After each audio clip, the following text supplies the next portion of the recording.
Olá amigos do canal Academia Olímpia, tudo bem pessoal? Gente, teria o Vladimir Putin sido enganado nessa história toda, né? O quão inocente ele é, o quão culpado ele é complicado tudo isso, fazer essa análise, né? Mas vamos trazer aqui algumas coisinhas assim que talvez ajudem as pessoas a chegar um pouquinho mais próximo da realidade, que é o nosso objetivo, né? Sempre. Então assim, pessoal, a gente sabe que esses negócios, os bastidores, né, de quando entra em guerra, as coisas que acontecem, essa história de que a verdade é sempre a primeira vítima, aí começa uma guerra de narrativas, né, e tal, e a mentira sempre esteve presente nesses episódios, né. Então vamos lembrar o que justificou a invasão dos Estados Unidos no Iraque. Vocês lembram do caso do Colin Powell, gente?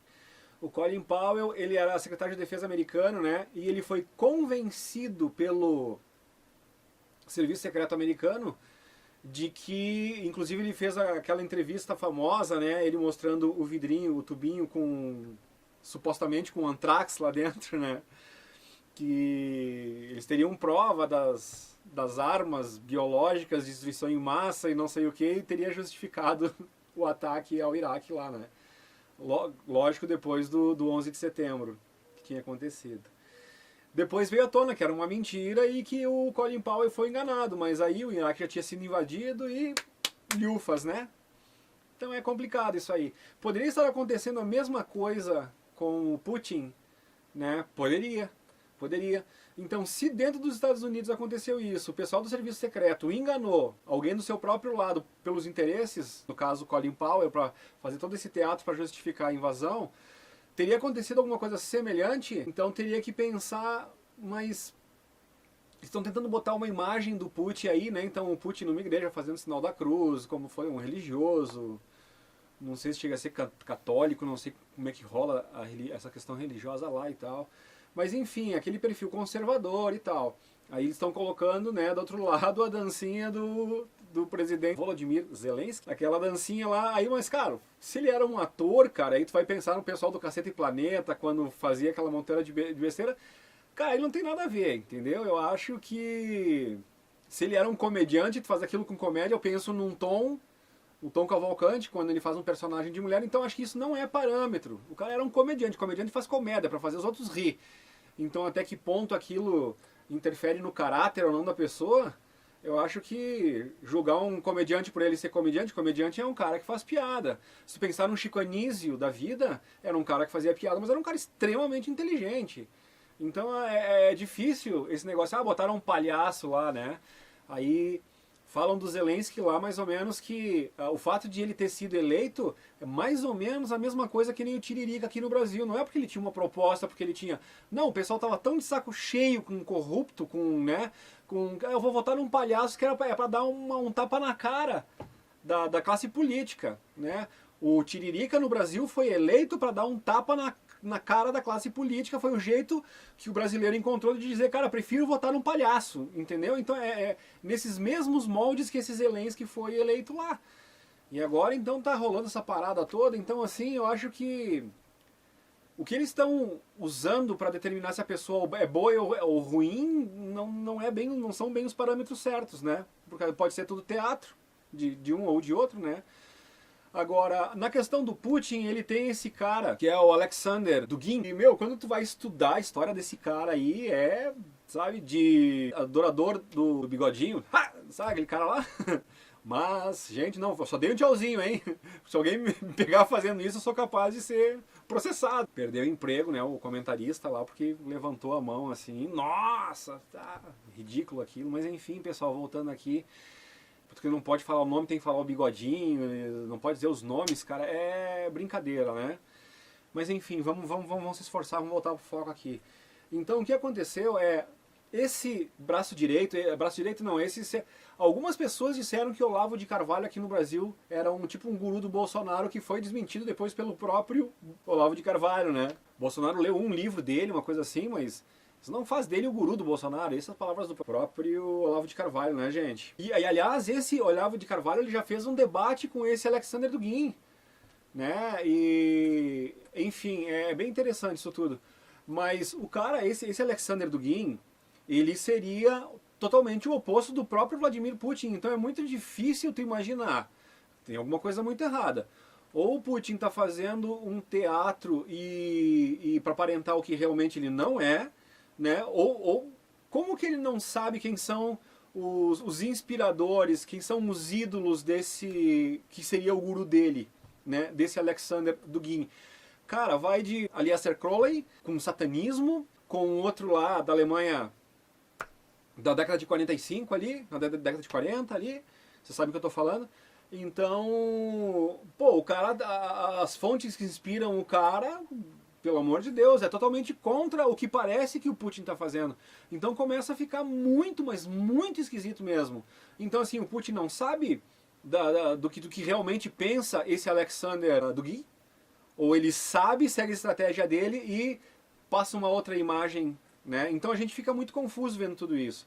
Aí ele vai lá, faz um ataque à Ucrânia, a gente sabe que a Ucrânia tem bases do governo oculto ali que trabalha com um monte de coisa pesada. Não dá pra dizer as palavras aí, é complicado isso, né? Mas enfim, gente, então apareceu um monte de coisa bem ruim lá. Aí dizem que foi por acaso, né? Que os soldados russos estavam fazendo algumas incursões lá aqui, procurando tal coisa e encontraram essas outras coisas macabras, tenebrosas, né? Que mexe com os pequenos, vocês vão saber o que eu tô querendo falar aqui. Então é bem complicado tudo isso, gente. Então como é que a gente vai se posicionar? Então, ele pode estar sendo enganado, são muitas hipóteses, ele pode estar sendo enganado, ou é ele que está fazendo um papel, né? Agora, uma coisa é certa de que tem muita coisa errada nisso aí. É os especialistas, né, nas artes bélicas aí falando, não, ele fez tudo errado no procedimento. Ele tinha que ter entrado com a frota aérea, daí eles vão lá e explicam a estratégia como deveria ter sido, coisa e tal, para que fosse uma coisa rápida e precisa, um tiro cirúrgico ali, né, que botava a Ucrânia de joelhos e não dava esse rolo todo. E não, no entanto, aí, porque ele errou, ele devia ter feito isso, ele contava com isso que não aconteceu, aí o pessoal vai dando um monte de outros argumentos de por que isso está se arrastando. É porque agora os ucranianos estão com uma resistência, a questão dos coquetéis Molotov agora, né, aí botaram aquelas imagens que nem eram da Ucrânia, eram no Cazaquistão. Aliás, coisas que estão se repetindo pelo mundo inteiro, né, eles botarem um monte de imagens que não são do que está acontecendo, então essa imprensa, a mídia, o mainstream ali, né, mentindo direto pra galera, então é difícil tu te informar e saber, te posicionar e saber realmente o que está acontecendo. Diante de tudo que eu vejo, a hipótese do teatrinho, quando eu junto com a questão de saber que tem, né, os Anunnaki lá em cima de tudo, mandando em tudo isso aí, que o interesse deles é bagunçar o máximo possível aqui por baixo. Quando a gente vê todos os planos, quando a gente vê o depoimento da Karen Hoods falando dos Homo capenses dominando o mercado econômico mundial e o plano de domínio econômico, quando tu vai estudar e tu descobre que os Anunnakis e os Igigis, né, ou Igigis, como alguns dizem lá, né, tem essa questão do crânio alongado, ou seja, eles são os Homo capenses. Então estão aí até hoje, quando tu vai lá e vê o pessoal lá do Vaticano com a mitra lá, né, aquele chapéu grandão lá, que nem o David Icke fala, tu vai lá, se bater uma ventania lá num dia que eles estão tudo lá fora, por isso que eles não se reúnem tudo ali por fora, né, estão sempre bem protegidos. Mas se batesse uma ventania e arrancasse chapelada da galera, tu encontrar um monte deles lá, uma meia dúzia pelo menos no meio, vocês iam ver que são os cabeçudos lá, cara. Os Homo capenses, né? Aí pesquisem lá os crânios do Pará, os crânios do Peru, lá os crânios do Homo capenses, os crânios alongados.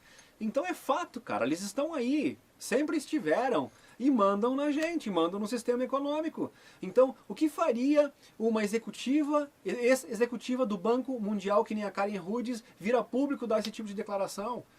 Né? Então, às vezes as pessoas que dizem que nós estamos viajando na maionese, que é a teoria da conspiração, coisa e tal, eles não têm esses detalhes, essas informações que te ajudam a montar o quebra-cabeça todo e ver que o que parece surreal e fantástico demais é a pura realidade. Fazer o quê? Infelizmente, cara, vocês não fazem como eu adoraria estar viajando, que isso tudo fosse uma, sabe? E que 90% das pessoas aí fora estão certas, né? Achando que tudo isso é viagem, que não tem nada, né, que não tem ninguém querendo escravizar a humanidade, ou melhor, nem sequer se dão por conta que a humanidade já é escrava. Não é que estão querendo escravizar a humanidade. O que está acontecendo, e que as pessoas não conseguem entender agora, é que a humanidade está começando a criar a condição intelectual, a condição de conhecimento, né, de poder se livrar dessa situação de escravidão. E é isso que os escravizadores não querem.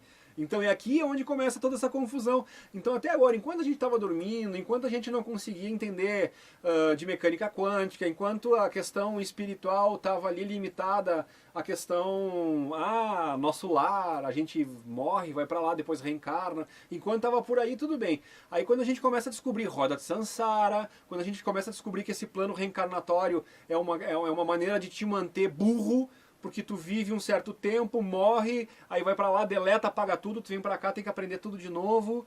Aí eles vão piorando o sistema de educação e te emburrecendo cada vez mais, entendeu? É muito complicado descobrir tudo isso aí. Descobrir que todo o sistema de educação, as universidades do mundo inteiro partem do mesmo ponto, vão estudar lá os Rockefellers, né? Então eles criam todo um sistema. Ou seja, se tu vai numa universidade e tu quiser ensinar algo que está fora da cartilha, cara, tu vai ser demitido. Tu tem que rezar exatamente o que manda a cartilha. Tu tem que seguir o padrão de ensino determinado. Então isso é muito complexo, então, né? Então isso vai deixando claro esse jogo todo para nós. E quando a gente começa a acordar para essas coisas, se dá por conta que tem alguma coisa errada, é a hora deles bagunçar geral. Aí né? Por quê? Porque daí é a hora mais perigosa para eles, é onde o desespero bate. Isso já aconteceu várias vezes e sempre eles vão fazendo assim. Quando chega nesse ponto aqui, reseta. Entendeu? Reseta, então cria uma guerra, cria alguma situação que vai limpar, né? Aí o que sobrar da humanidade vai estar preocupado em recomeçar, em reconstruir, e lá se vão longas décadas, coisa e tal. Agora, aqueles que ficaram em seus bunkers, nas suas naves, longe do vento maligno, radioativo, entendeu? E aí eles voltam depois literalmente que a poeira radioativa baixa, né? Literalmente, e eles estão sempre bem, né? Então vão passando-se as gerações, vão se passando-se os séculos, vão se passando os milênios e eles vão fazendo isso. Então é que nem... Mas Luciano, como é que tu chega a essas conclusões? Parece tudo muito fantástico. Cara, se tu pensar de novo em Mohenjo-Daro, que houve uma guerra nuclear lá, então tu tem rocha vitrificada, tu tem esqueleto calcinado, tu tem sinal de radiação até hoje, e tudo datado de 3.000 anos atrás. Então essa história que a bomba atômica foi descoberta aqui pelo Oppenheimer na Segunda Guerra Mundial, em 45 ali, balela. Balela porque tem provas, e mais provas, né, arqueológicas, históricas, de que já se dominava essa tecnologia destrutiva, né, que até hoje ronda e assombra, e que eu digo, pessoal, não vai rolar esse negócio de ataque nuclear, eu já expliquei por que aqui os motivos, tá? Então, pessoal, voltando lá pro Putin, se ele está sendo enganado, se não está, olha como é confusa essa coisa toda e como é muito difícil tu entender. Então, ele não sabe dos interesses desse Alexander, dos pensamentos desse Alexander Dugin? É a ignorância dele ou será que realmente tudo é um teatro? Aí a gente vai lá, olha as pedras da Geórgia. Não, temos que manter a população do mundo com 500 mil habitantes. É uma redução realmente muito drástica que eles estão tentando impor aí. Entendeu? Resume tudo ali, fica só aquele povinho pequenininho ali, que é muito mais fácil com toda a tecnologia de manter ali aquela galerinha que sobrar ali.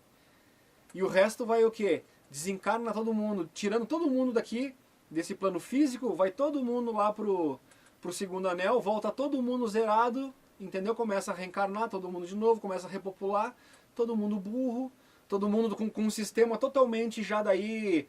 sabe, de metaverso, de não sei o que. Então quem vem pra cá já cai nessa armadilha e aí se bobear não sai mais mesmo, gente. Ou pelo menos, como diz o nosso amigo Rafael Hungria, né, mais 5.125 anos até fazer todo esse processo de novo e até as pessoas começarem a ter a outra oportunidade de ter uma situação esclarecedora o suficiente para eles perceberem o que está acontecendo. Complexo isso, né, gente? Agora, esses 5.125 anos, a gente começa a entrar na cultura maia, né? Nos ciclos que eles falam. Então, gente, é muita coisa para ser estudada, só que tem caroço nesse angu. Eu acho que essa história de prolongar esse conflito é justamente planejado, entendeu? Então, a gente tem que ficar muito atento a tudo isso. Falou, pessoal, por hoje era isso.